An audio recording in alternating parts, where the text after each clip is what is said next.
Simple the best. Come on, Chris. Well, it was a rough childhood, very rough. But all the rough that it was, it made me a champion. Exactly.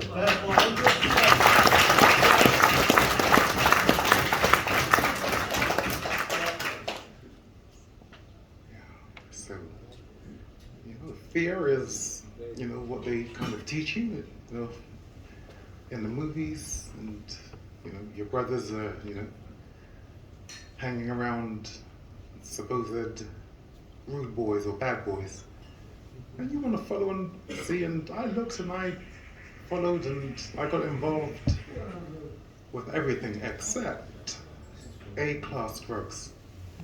I only ever used marijuana as a kid growing up.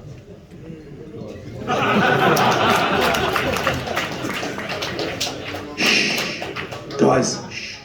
Those other substances are lifelong deadly because they stay with you. It makes it stay with you. So, medical cannabis, there's your thumbs up. If you don't want to smoke it, just have a cup of tea. You do that at 5 o'clock in the morning. Okay, and I'm telling you, your life will change. And with that, I'll pass back to the gentleman. Thank you. Just before we do, Nigel, there's just one thing I'd like you to highlight for me, Chris, because Nigel will bring this up as well, and it's quite important. Growing up with your brothers. You've mentioned before that growing up with your brothers at times was tough and challenging, and perhaps it was formative and very helpful to you for... It wasn't at times.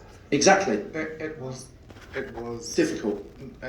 It was every second of every minute of every hour. Okay, it never ever stopped. And again, the hardship that I experienced, all of these things, and what I've just told you is probably one of the smallest. All of these things prepared me to deal with the force that this man was going to bring to me. And so I was ready. Yeah, I was ready. So was I.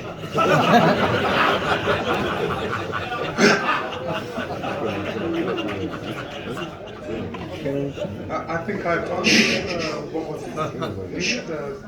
Was there anything else needed? I was just wanted the audience to understand, because the importance of what you went through there, and how you drew strength from it further down the line. And what I wouldn't do, Mark, I wouldn't talk about the instances, because that would be complaining. Obviously. And if you complain, then you're migging yourself off. You're migging yourself off. Do you know what a mig is? Not even a proper mug.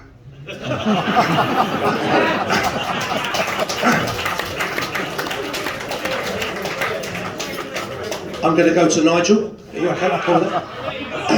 Nigel?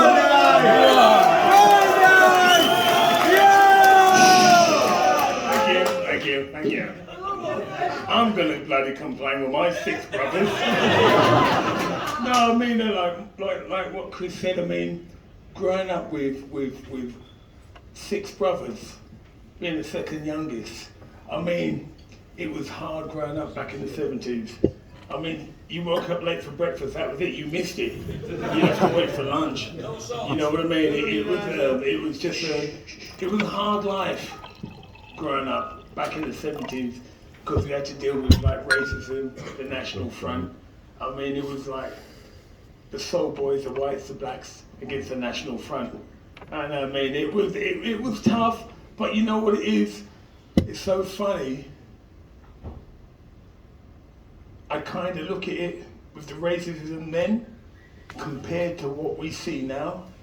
The black on black crime with MAC 10s, people getting completely different. People scared to walk the street compared to what we went through then.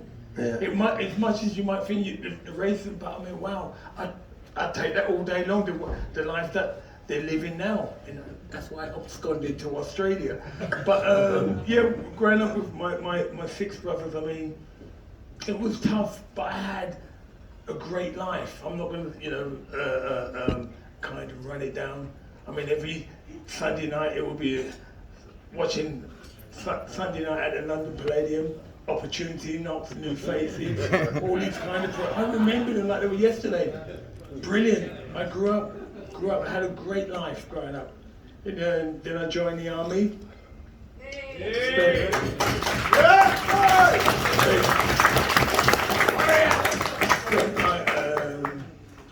What made you join the army? Because it just didn't go with who you were then. I had to join the army. I got done for. Done? Got done for shoplifting in Marks and Spencer. Marks and Spencer, I remember nicking a crushed velvet jacket. Back in the day, some of you lot were the older people to understand, in Woolworths, they used to have watches on all in the line. You used to strip them off, just growing up. Guys, please, keep it down. Yeah, so it was like, so I had to join the army. Spent 4 years, 256 days. Army number 2, 464, 461, 7, there, big battalion, Royal Regiment, Fusiliers. You know, and so that's what. I went in there, a boy and come out of man, spent 18 months in Northern Ireland. So we went through kind of tough times. We lost 6 guys that got blown up in the Ballykelly bombing. And the only way that Mrs. Huggins could actually identify her husband was by his wedding ring, which is like 600 metres away from his body. So we went through a lot. That was really challenging, you had to deal with him.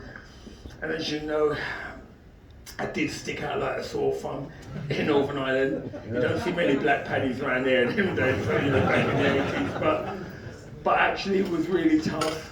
But I think joining the army made me the man that I am today. I think without the army, I don't think I would have reached the top that I did. Wow. Yeah.